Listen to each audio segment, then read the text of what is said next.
Hello again. As if you haven't already guessed, this video is going to be all about using the square format to both improve our photography and also to make it easier, obviously, for publishing our work on social media sites such as Instagram, whatever it might be.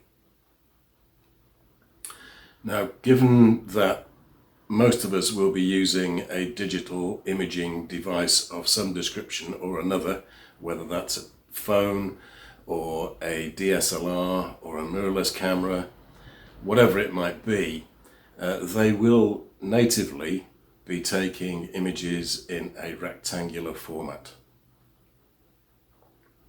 The dimensions of that format will change slightly depending on what camera you are using.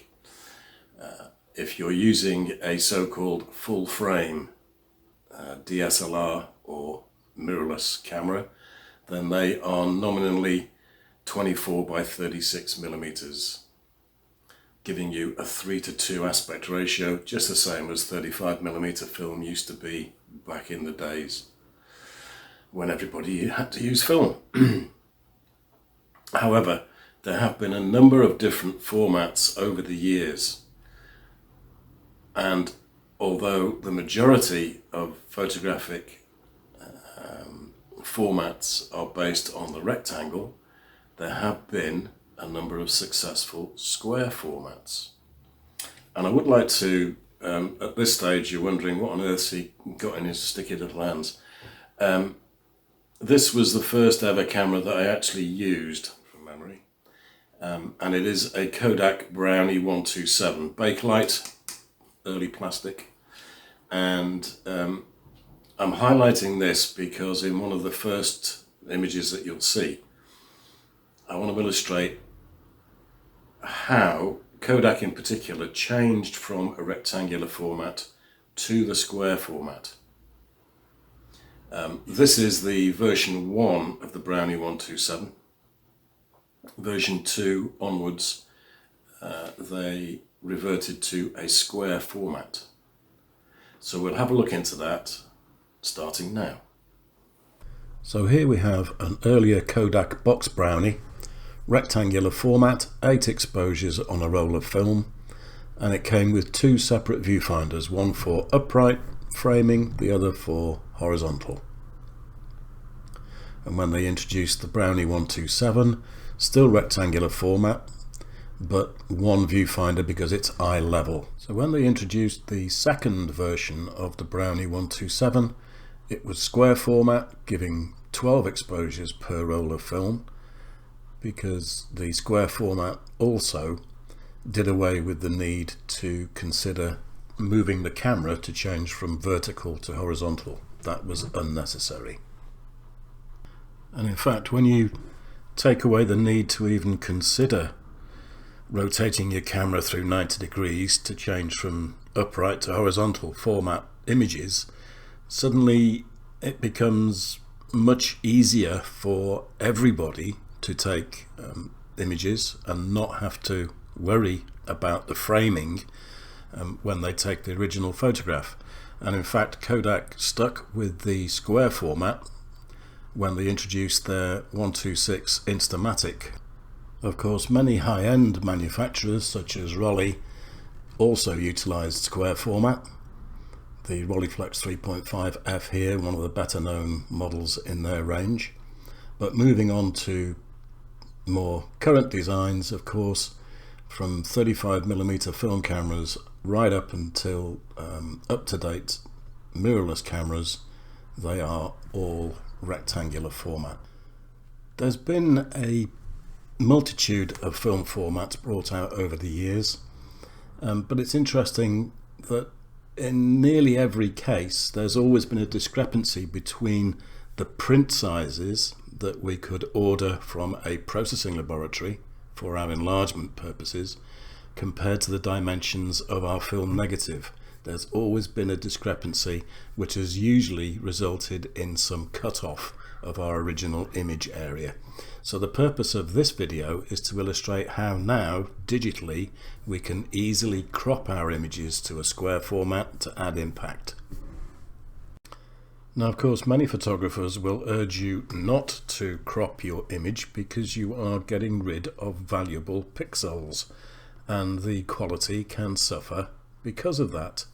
However, I hope that some of the images you are going to see now may convince you otherwise.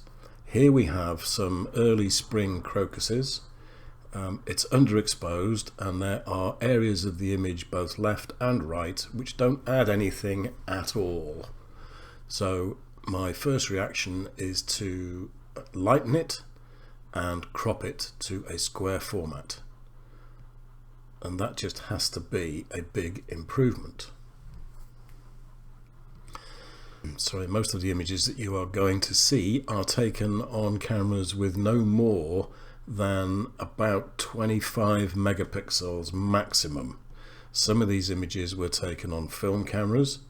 I'm not going to tell you which are which.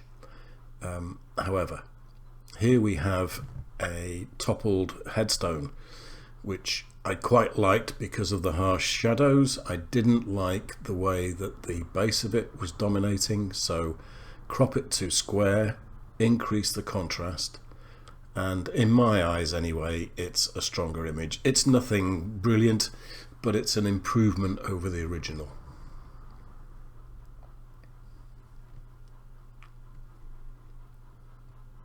And here we have some frozen water on a pond. Quite flat. It was a dull day when this was taken. And again, the basic is there, but I didn't like the area to the left hand side. So add a great deal of contrast. Cropping it to square tightens up the whole composition. It makes a much more successful image. And sometimes we see something that we think will work as an image. This was a derelict hotel not too far from where I live. I quite liked the composition. The lighting was horrible, very strong sunlight, the camera underexposed, so the first thing I did was to increase the exposure. And apologies for these being mono images, but I did revert to a color raw image, and I think you'll agree that cropped to square, that makes a very strong impression by getting rid of that horrible harsh sunlight. One of the small dockside rail cranes here in Liverpool, I quite liked this low composition.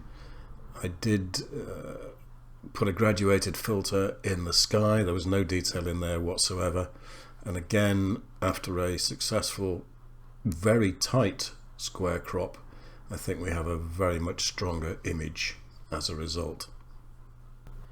Now, of course, sometimes with graphic subjects like this, an access hatch in the side of an oil storage container, the subject sort of leaps out at you anyway. Two reasons here: the very vibrant colours and the strong side lighting. What wasn't required, in my opinion, were the areas top and bottom, so a square crop was obvious to me. But not only that, I felt that I didn't need to show the whole of the access hatch circular shape. I think this is a stronger image altogether. And sometimes when we talk about grab shots, I really do mean grab shots. Here, for example, out in the middle of Liverpool, I snapped this as quickly as possible because I was concerned that the gull would fly away. And secondary is the composition. What I wanted to do was to concentrate on the three figures, the two humans and the bird. Tight crop, high contrast, enough quality to worth keeping. Sometimes they work. It's well worth trying. If it fails, what have you lost? Hasn't cost you anything in film. It's cost a little bit in time, I'll give you that. Now I could rattle on all day long about aspect ratios and formats. All these square images, of course, have an aspect ratio of 1:1. Height is the same as the width. Not every subject suits a square format. I'm the first to admit that. It's just that quite often we can make a vastly improved image by cropping.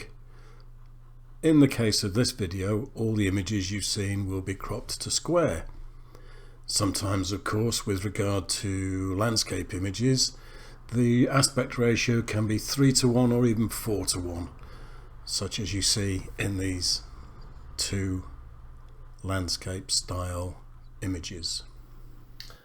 Well, there we are. I hope that's given you a little bit of insight into the world of film formats and aspect ratios. It sounds technical, but it really isn't. The main reason I wanted to do this was to illustrate, hopefully, that by not being afraid to crop your images to a square format, we can highlight the areas of the subject that we want the viewer to look at, and at the end of the day, that should be our prime consideration when it comes to image making. So until the next time, I wish you all well, stay safe, keep taking photos. Bye for now.